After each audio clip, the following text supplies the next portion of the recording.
Each of us, I think, have a few stories at least, and they can stand to be repeated over and over and over again because they are, in a sense, our stories, and the way in which we make meaning of the world and the way that other people can make meaning of the world through our own stories. And a lot of the leaders I've been most impressed with are just marvelous storytellers. And they're not necessarily stories about themselves and sort of only in heroic situations. They're sometimes stories about their own sense of undoing, when they're kind of stripped of some aspect of their own kind of sense of importance and ego, and see in some other kind of aspect of themselves that feels particularly real shines through. So I was going to play for a few moments, and just as I play, to just let you reflect on sort of what's your own journey into voice. What's your own experience with your own voice, just to kind of live into sort of a sensing of what that might be for you.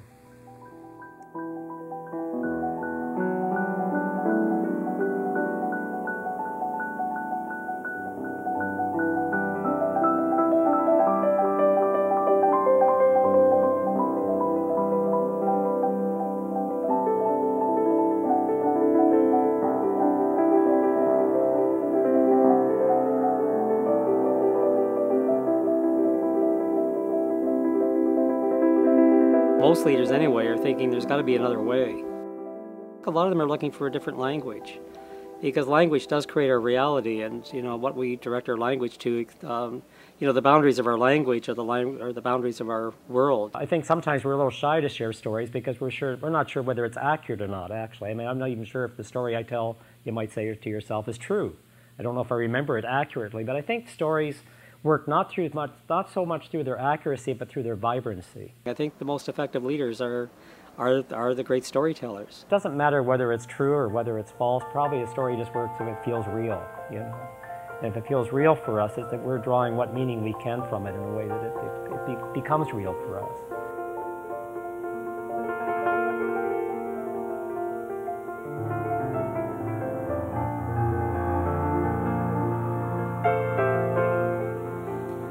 Subconsciously getting more creative. Like, I'm very structured normally. A lot of my notes so far have been bullet points. I've got a picture of a piano. I've got a bird flying down the road, and I've got a torch shining on a candle, and I just found myself being more creative, more expressive than I have been so far. Didn't look on the surface that there'd be much openness to bringing art into business.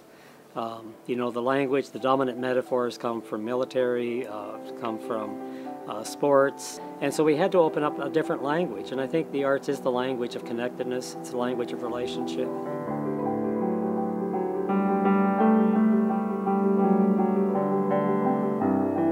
When you get into this constant driven kind of action language of the day-to-day, you in a sense keep perpetuating and reinforcing your own reality. Where do we, in a sense, lead from? Where's our point of orientation? How do we work with our own sense of touch and our own sense of weight? How do we kind of lean into things and out of things? And what's the nature of how our voice is expressed as a sense of the embodiment of voice, not only as something that starts from the throat, but sort of starts from the fullness of our own body. Do I play my music or do I play someone else's? And what does it mean to choose one of those things? And where does one take me versus the other? You discover that actually you get more done if you're more spacious, if you're more reflective, if you're able to open up a deeper kind of a listening and appreciative environment. It helps you pay attention to things or see things you might miss otherwise. And so art, I think, kind of shifts us from doing to seeing. Probably the reality is that most of humanity ends up playing somebody else's music. It's easy to understand that a jazz artist is going to take liberties with their music every time they do it because that's the nature of improvisation. But I've been, following classical music just as closely as I have jazz over many, many years. And what's amazing in classical music is you can have 100 recordings, all of Chopin's nocturnes, or all of Beethoven's sonatas, and that there are such infinite ranges of interpretation, even within music, which has been so totally scripted, and to which the performer has been instructed in terms of where it speeds up, where it slows down, where it's loud, where it's soft. I mean, all of that is in the score.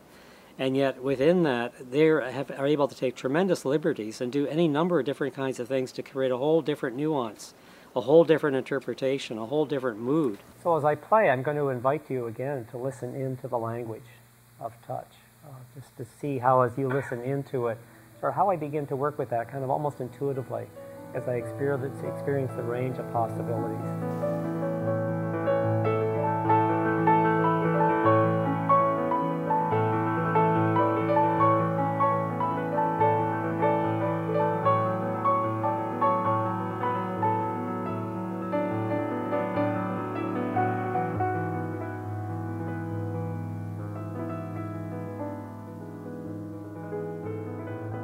So William Stafford, another much-loved American poet, said that our job is to discover what our world is trying to be.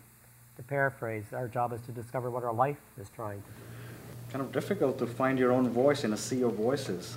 Some of the voices are very loud, and they can sort of, drown some of the other weak sounds coming from somebody, getting awareness about themselves. We have so much pressure to kind of be in the public voice. We don't often have much opportunity, time, or space to kind of explore what's that other voice moving from the inside out rather than the outside in. There's something about the power of creativity that I think we really try to actively suppress a lot in our culture. I think it scares us.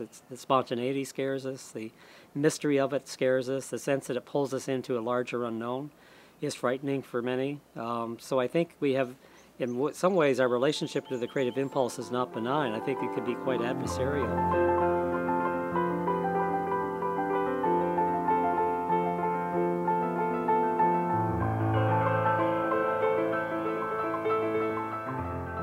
We train children in school not to be creators, but to be workers. And we educate them to be workers. We're still educating, I think, our young people for the Industrial Revolution. That call into whatever the centrality of our own life is always kind of ever present.